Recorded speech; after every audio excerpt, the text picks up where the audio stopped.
Hello everyone, today in this video we will fight against the atmospheric of our world around us, and today we will discuss two things: science and capital slash business. People say very commonly there is such a notion spread that capital has no nationality, and some people think that there is American science, Chinese science, Polish science, Italian science, whatever. I would like to actually refute these two myths, because business, in contrast to this, what many people, especially leftist propagandists, say, business has nationality and science doesn't have it. For instance, look, science is done. First, let's define it. Science is a set of activities done by some people to decipher the laws that are ruling our world, and of course, using this knowledge, these people later make inventions in order to improve our life or facilitate our functions in this life. This is optimistic view. Of course, there is also pessimistic, that this knowledge is harnessed to create new weapons and new tools, like all of this digital equipment, digital currencies and internet, to enslave people. But we know that many things can be used both ways. Then they can be used for good, and then can be used also for bad purposes. It's up to us. Like I was referring to recently in some of my recent videos to AI. We can use it properly and improperly. It's up to us, and that's why we need natural intelligence, and we should follow it.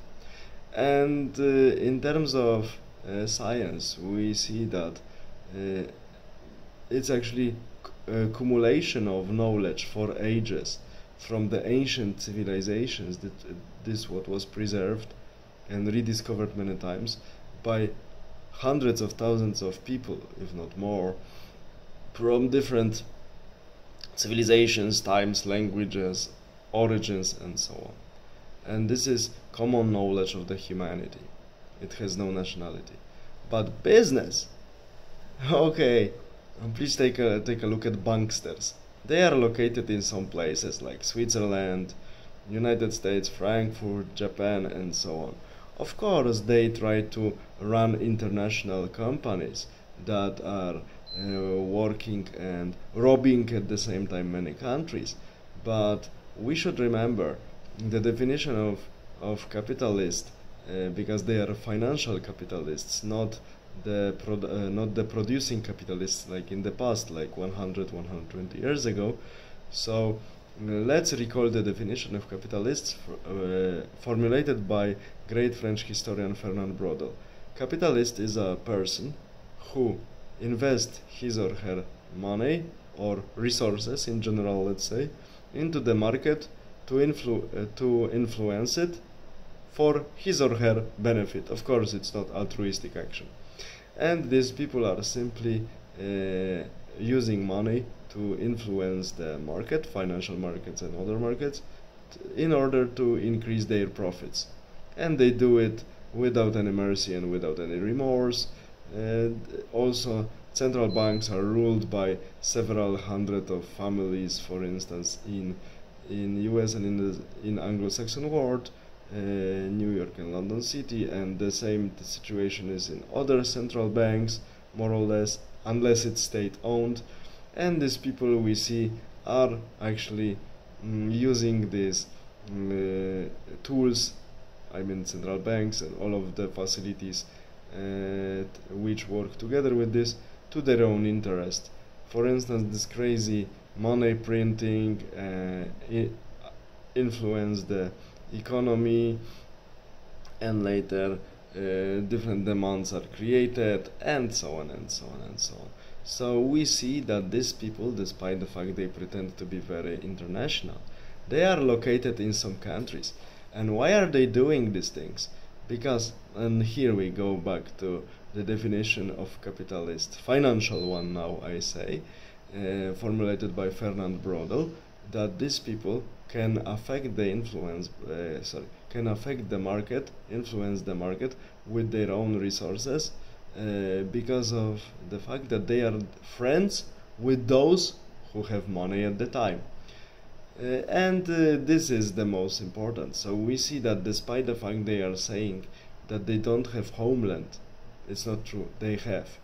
They are dependent on it's mutual dependence, because the ones, especially in democratic systems, who have power at the moment need money from these banksters and other financists to keep the power and have campaign, and the ones who and these financiers who influence the market with their own resources are dependent on the ones who have power, and they are dependent on the infrastructure of the state and states in which they are acting, actually working.